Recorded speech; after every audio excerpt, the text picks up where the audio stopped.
മണിപ്പൂരിലിപ്പോ ആകെ കലാപമാ. അച്ഛേ, പട്ടാളക്കാരനായിട്ടൊന്നും പറഞ്ഞിട്ട് കാര്യമില്ല മോളെ. ഇപ്പോ കലാപം നടന്നിട്ട് എല്ലാവരും കൂടി, സ്ത്രീകളും കുട്ടികളും എല്ലാരും കൂടിയിട്ട് അങ്ങ് കാട്ടിലേക്ക് പോവുക. മോള് വില്യമ്മന്റെ കൂടെ അങ്ങ് കാട്ടിലേക്ക് പോണം. മുത്തശ്ശിനെ കൂട്ടിയിട്ട് അമ്മ വരൂട്ടാ.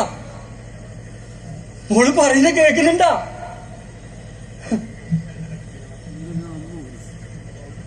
മോളെ എന്താ പറഞ്ഞേ? കാട്ടിൽ പോകാൻ എനിക്ക് പേടിയാ. കാട്ടിൽ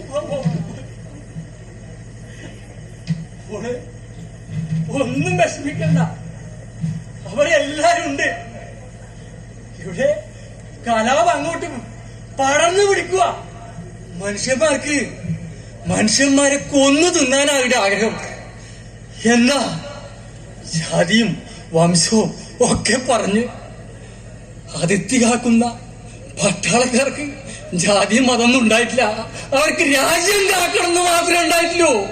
പക്ഷേ ഇവിടെ ഇപ്പോ മനുഷ്യന്മാര് ജാതിന്റെയും മതത്തിന്റെയും വംശത്തിന്റെയും പേര് പറഞ്ഞ് തമ്മിൽ തല്ലുക. മോളെ കൊണ്ട് മോളെ പോകുന്നതിന് മുമ്പില്ലേ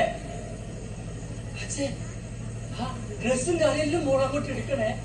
മോളെ പിറന്നാളിന്റെ എല്ലാം കുറച്ച് ചോറ് വെച്ച് മോള് കൊടു. അച്ഛയുടെ വെറുതെ വെച്ചിട്ടുണ്ട്. വാ മോളെ.